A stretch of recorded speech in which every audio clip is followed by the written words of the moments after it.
Pronto. Então, mais uma vez, bom dia a todos, sejam bem-vindos, certo, a mais uma aula de geografia. E como eu estava falando para vocês, né, todo esse estudo do espaço urbano, do processo de urbanização, de uma forma geral, mais especificadamente também aqui no Brasil, né, é um conteúdo bastante importante dentro da geografia, é um conteúdo extenso, né, que tem vários segmentos dentro do processo de urbanização, dentro do espaço urbano, e a gente viu na aula anterior, né, alguns problemas urbanos, mas a gente identificou, né, a literatura trouxe bem mais problemas urbanos voltados a esse processo de urbanização dentro desse espaço urbano. Certo? O processo de urbanização é justamente, como eu falei para vocês, fruto do processo de industrialização tardia, né? A gente traz um pouquinho aqui, só rememorando, né? Quando a gente estudou industrialização, nós vimos que o processo de industrialização chegou aqui no Brasil de uma forma tardia, né? Justamente com a queda do café, com a quebra da bolsa de valores, né? Os cafeicultores, eles adentraram, eles caminharam principalmente da região sudeste e foi ali onde muitos instalaram as primeiras indústrias, certo? Então, e surgiu os primeiros aglomerados, né? Os primeiros espaços urbanos, as primeiras vilas, as primeiras cidades, certo? Então, toda aquela região sudeste é uma região bem industrializada hoje, consequência, bem urbanizada também, consequência desse processo, certo?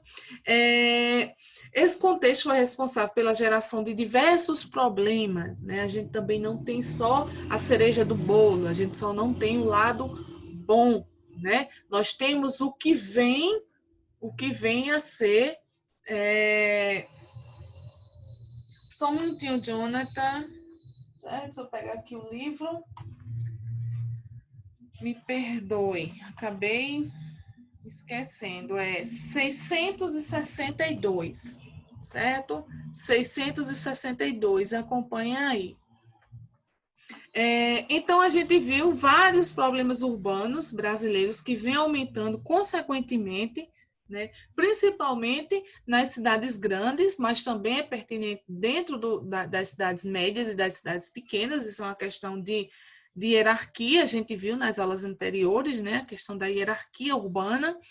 E aqui a gente tem vários modelos, né, vários gargalhos, vários problemas relacionados ao que vem a ser esse espaço urbano, certo? Esses problemas.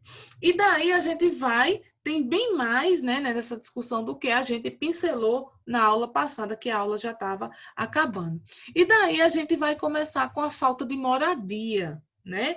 Ítalo, lê para a gente como que se dá esse processo na falta de moradia, esse problema, o que vem ser esse problema?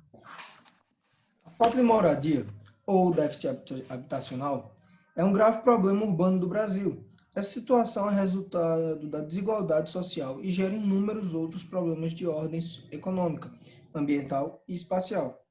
O Brasil tem Ótimo. 7,7 milhões de famílias sem casa. Todos são iguais perante a lei, sem distinção de qualquer natureza, garantindo-se aos brasileiros e aos estrangeiros residentes no país a inviabilidade do direito à vida, à liberdade, à segurança e à propriedade. Muito bem. Então a gente vê aí como um desses problemas urbanos a falta de moradia. Na aula passada a gente discutiu justamente os sem teto, né? Os sem teto, que são justamente aquelas pessoas, muitas que moram nas áreas urbanas das grandes capitais, principalmente nos centros históricos, né? Nas áreas que hoje elas são vistas um pouco sem funcionalidade por conta da expansão dos condomínios, dos loteamentos, né? As áreas periféricas não é porque seja periferia, mas é porque aquelas áreas periféricas elas estão afastadas da cidade, certo? Vem justamente agregar esse número de pessoas. E a falta de moradia, principalmente das pessoas sem teto, é um grande problema, principalmente desses centros urbanos. A gente sabe que o Brasil, né, desde o seu período colonial, desde a sua formação, ele é um país desigual. certo? Então, esse problema social, essa questão estrutural, essa questão dessa falta de educação, né, como a gente viu, essa desigualdade econômica também pertinente, né, vem gerar justamente essa falta de moradia, essa segregação social, essa segregação espacial, certo? De um pouco da população com grandes quantidades, né, de recursos e a grande maioria da população, muitas vezes, sem condições mínimas de moradia, certo? Ana Laura, lê para a gente os aglomerados subnormais. Que vem a ser esses aglomerados subnormais que a gente chamava de, anteriormente, dentro da discussão de favelas, né? O que são esses aglomerados subnormais, Ana Laura? Como resultado da falta de moradias, os aglomerados subnormais, isto é, as favelas, são cada vez mais recorrentes nos centros urbanos. Nas últimas décadas, ocorreu um aumento da população de aglomerados subnormais, sobretudo em São Paulo e no Rio de Janeiro. Isso. Por que esses aglomerados subnormais, essas favelas, principalmente em Rio de Janeiro e São Paulo? Não que não venha acontecer, né, nos 4 cantos do país, em outras cidades, mas justamente por essa falta, né, de estrutura, essa desigualdade social que vem acarretando o Brasil. Então, vem aumentando o número de aglomerados subnormais, vem aumentando o número de favelas no Brasil, consequência dessa desigualdade social e também dessa falta de habitação, né? Como o Ítalo falou, essa falta de moradia vem gerar justamente a construção de aglomerados subnormais, que são as favelas, certo? Giovana, lê para a gente o que vem a ser essa especulação imobiliária. O que vem a ser especulação imobiliária? A especulação imobiliária é um grande problema de ordem social que influencia diretamente no déficit habitacional e no aumento de aglomerados subnormais. E a Rio de Janeiro, né, é a cidade, né, com o metro quadrado mais caro da América Latina. Então, veja aí que interessante, é uma das cidades mais caras. Então, essa especulação imobiliária, como nós vimos na aula passada, é justamente esse encarecimento, né? É um problema de ordem social e que vem influenciar justamente nessa falta de habitação e no número de aglomerados subnormais. Por quê? Porque se a sociedade, se o espaço urbano, ele divide, ele segrega, certo? A segregação social é voltada, né, aos valores econômicos e a especulação, a segregação espacial voltada ao espaço geográfico, no sentido de que de um lado a gente tem um condomínio, de um outro lado a gente tem uma favela, e que nesse condomínio tem água, transporte, né? E na favela não tem água, não passa rede de esgotos, saneamento básico, então eu estou diante de uma especulação imobiliária, eu estou diante de uma segregação socioespacial, porque divide, certo? Divide o espaço geográfico. E a gente tem um exemplo aí, né? O Rio de Janeiro, como uma dessas questões que tem o maior número, né? A cidade com o maior metro quadrado mais caro da América Latina. A falta de saneamento básico é um dos principais problemas dessas cidades brasileiras, né? A gente pode ver aí 100 milhões de brasileiros não têm coleta seletiva, né? Não tem coleta de esgoto em casa. Esse número equivale, gente, olha que absurdo, a 47,6% da população não tem saneamento básico. 28% da população que vive em aglomerados subnormais, cerca de 11 milhões de pessoas. Isso é um número muito alto. 78% da população que não vive em aglomerados subnormais. Nós temos, além disso, 35 milhões de brasileiros não têm acesso à água tratada. Um país que é rico, olha que contraditório, um país que é rico em recursos naturais, né? Principalmente a água. E Aqui a gente tem uma menção, né? Todos somos iguais perante a lei, sem distinção de qualquer natureza, garantindo-se aos brasileiros e aos estrangeiros residentes no país a inviolabilidade do direito à vida, à liberdade, à segurança e à propriedade. Então, isso é uma declaração, né, dos direitos humanos que garante esse direito a nós brasileiros, que somos todos iguais perante a natureza e perante a lei. Certo? Vamos lá, Débora, lê para a gente o que vem a ser essa questão da mobilidade urbana. O que diz a mobilidade urbana? O que vem a ser uma mobilidade urbana? Um país que tem uma boa mobilidade urbana, né? Ou que não tem uma boa mobilidade urbana. Débora está aí, ok? Se Débora não tiver, Maitê pode ler, ou Maiara. Vamos lá, alguém? Eu tô aqui. Vai lá, A meu falta de mobilidade urbana no Brasil é resultado da falta de planejamento urbano e do crescimento urbano acelerado. Isso. Só Então, isso? só, meu amor. Então, vejam bem. Entendam que a mobilidade urbana, a gente tem alguns estados brasileiros, em algumas cidades brasileiras, né? Nós vamos ter, com certeza, cidades que têm uma mobilidade urbana mais propícia, mais desenvolvida aquele residente local, aquelas pessoas que precisam daquele espaço urbano. Mas, infelizmente, em algumas cidades, a falta de mobilidade urbana ela é muito presente, né? E, consequentemente, a falta desse planejamento urbano que vem gerar, né, nesse crescimento urbano acelerado e muitas vezes desordenado, né? Se a gente está em uma cidade, nessa cidade, ela não tem acesso a algumas vias públicas, ou então não existe aquele controle de mão, de contramão, né? Aí, se a gente puder analisar, Solânia, né, que mudou o seu trânsito, Bananeiras aos pouquinhos, né, mudou também o seu trânsito.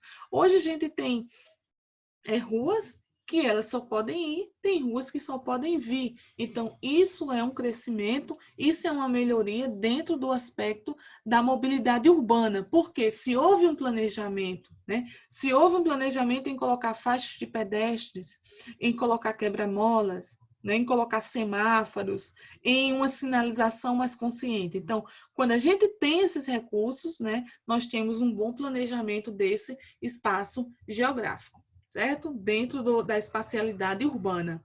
E, Maiara, lê para a gente o lixo urbano, tão comum hoje nos grandes centros, né, no espaço urbano brasileiro. Maiarinha, quero ouvir sua voz. Estou com saudade de vocês, Oi. todos. Por isso O que eu estou lixo interagindo hoje, dessa forma. Lê aí, O meu lixo urbano é outro problema bastante recorrente nos centros urbanos de todo o país. Apesar de o Brasil conta com a Política Nacional de Resíduos Sólidos, ainda enfrenta sérios problemas com essa questão. Ótimo. Então, muitas vezes o lixo urbano ele se torna até uma discussão utópica, né, no Brasil, né? Se a gente vê os nossos aterros sanitários, né, muitos contaminam. O aterro sanitário ele vem contaminar o lençol freático, né? Ele vem contaminar justamente o solo, os nossos recursos hídricos. Então, a forma como o lixo urbano ele é direcionado numa cidade, em um país, ele é muito importante.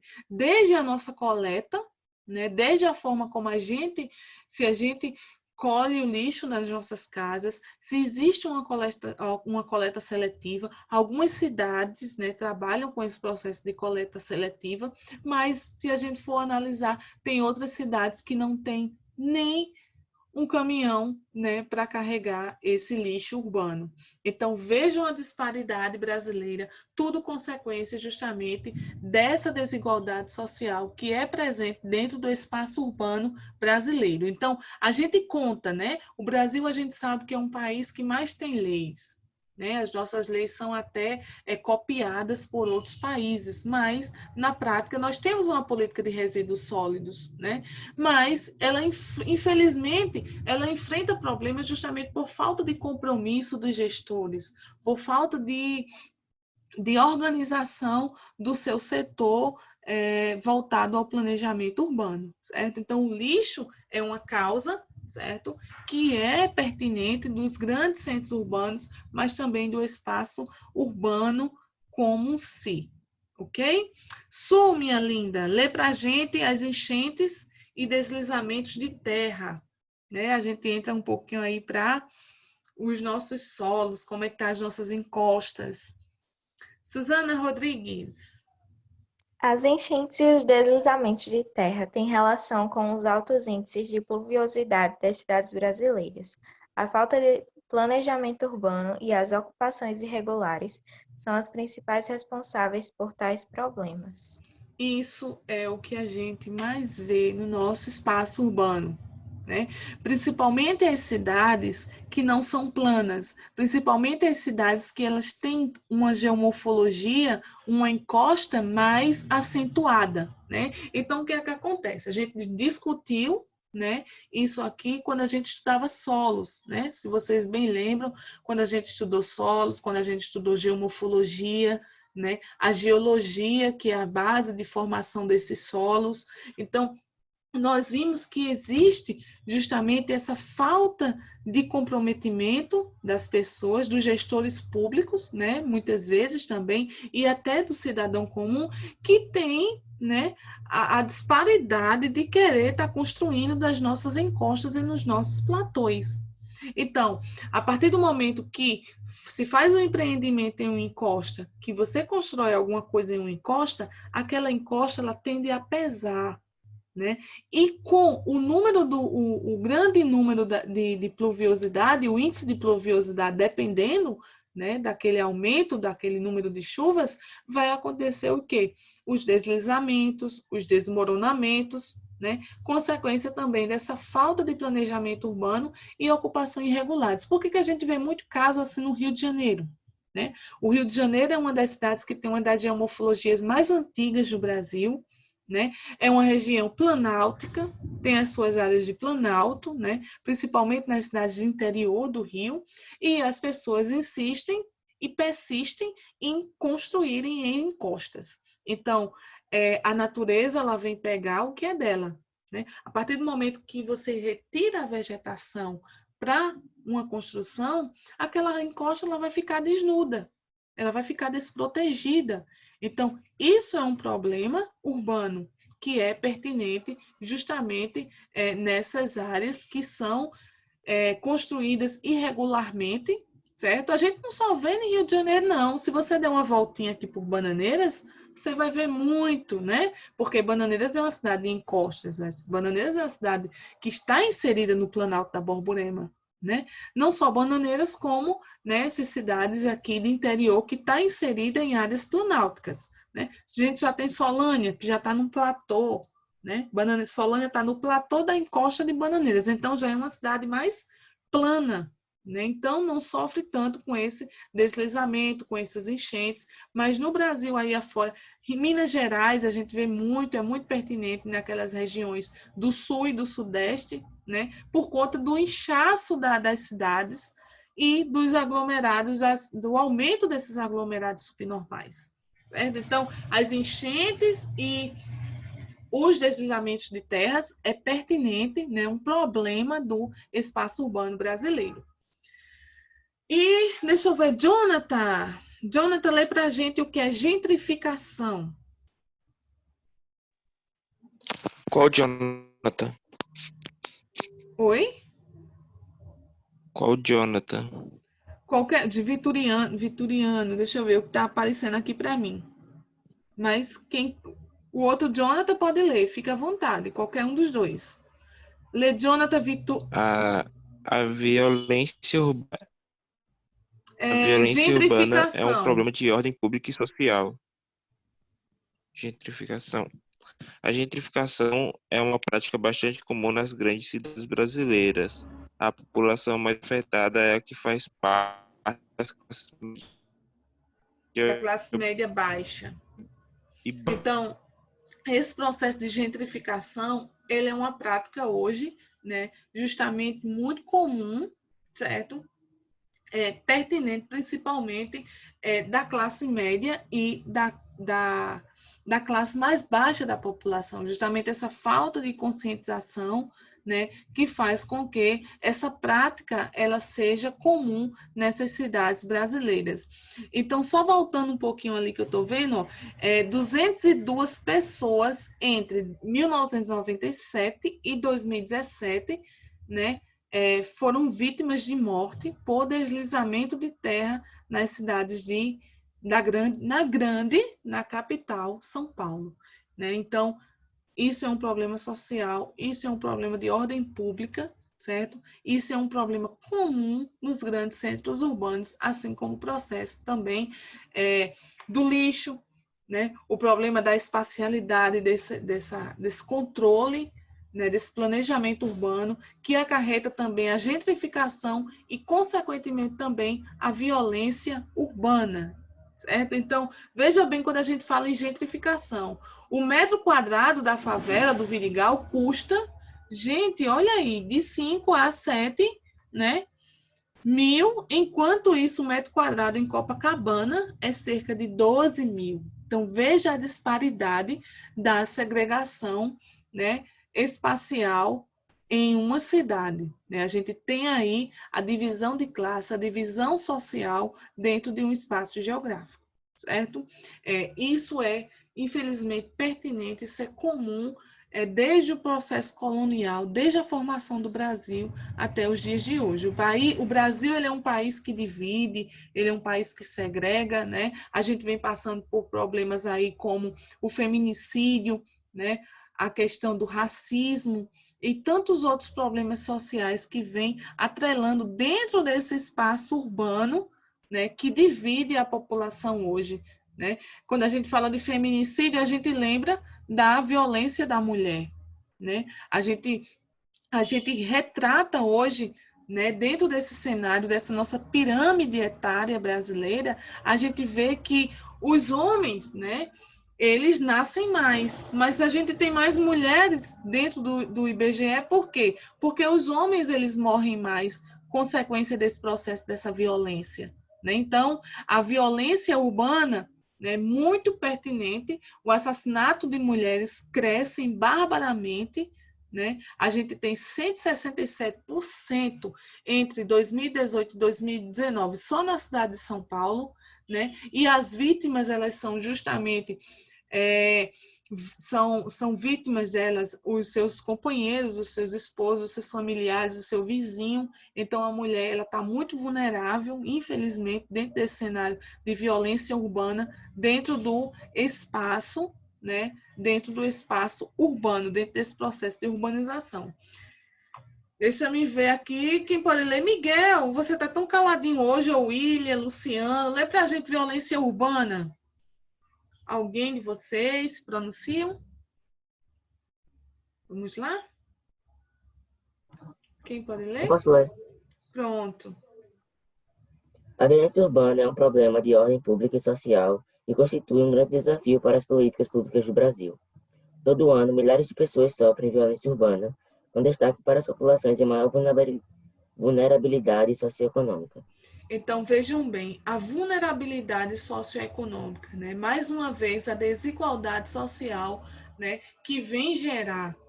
Então, quando a gente lê alguma literatura, algum livro de algum historiador, de algum geógrafo, infelizmente, quando a gente parte para esses dados sociais, a gente vê que o número de violência ele é mais pertinente, ele é mais ocasionado justamente nas classes mais baixas, né, de renda menor da sociedade e pessoas que são vítimas de racismo. Então, essa violência urbana, infelizmente, né, a gente vê aí, o Brasil resiste a uma morte por homofobia a cada 23 horas. Isso é muito, pessoal, né? Pessoas negras são vítimas de 7 a 10 assassinatos, né? 90% das cidades brasileiras, aí, voltando à coleta de lixo, usam aterros adequados. Então, vejam bem, todo esse cenário que a gente viu de problematização, certo? Dessas questões urbanas, elas vêm acarretar um certo grau, né? Um certo problema voltado à questão desses impactos sociais, desses impactos ambientais, né? Desses impactos estruturais dentro do espaço urbano.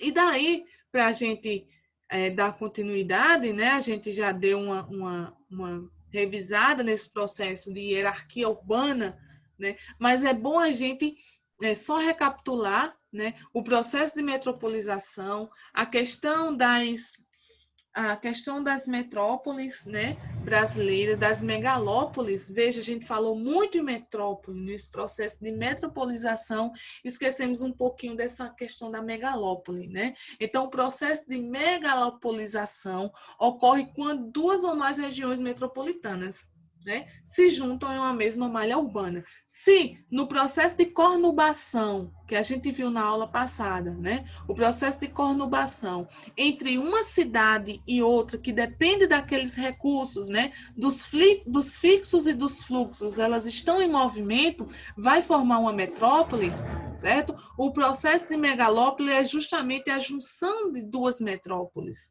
certo? No Brasil, discute-se a formação de uma megalópole entre as regiões metropolitanas de São Paulo e de Rio de Janeiro, né? Se a gente tem um exemplo aqui, a região metropolitana de João Pessoa, que envolve Bahia, Santa Rita, né? Cabedelo e a Grande João Pessoa, né? Um exemplo de metrópole, um exemplo de megalópole vai ser as duas grandes cidades da região sudeste, a exemplo de São Paulo e de Rio de Janeiro, né?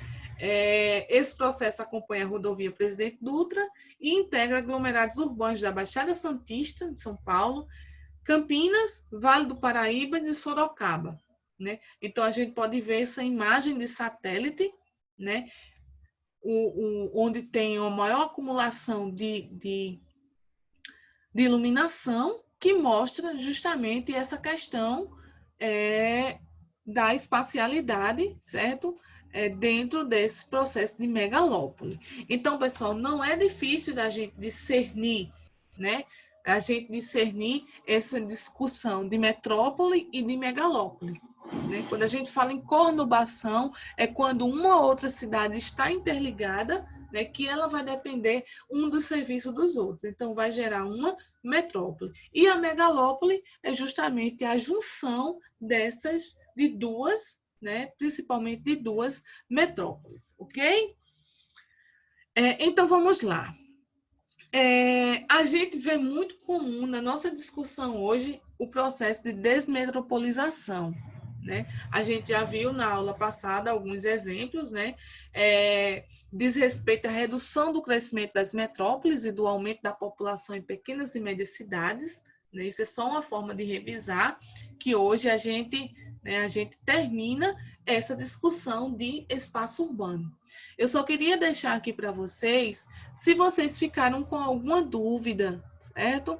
A gente tem aqui um restinho de tempo e a gente pode abrir aqui para discussão se vocês tiverem alguma dúvida diante desse cenário do que vem a ser a discussão urbana no Brasil, certo? Não só no Brasil, mas desde o início das formações, né? A gente teve aí a formação das cidades, né? A gente pegou um exemplo de cidades, né, de civilizações antigas, até a gente chegar à formação atual dessas cidades brasileiras, né? Como que se dá todo esse processo de urbanização, esse processo de metropolização, certo? Esse processo da hierarquia urbana, que a gente parte de uma vila até a gente chegar em uma grande megalópole, até em uma megacidade, né?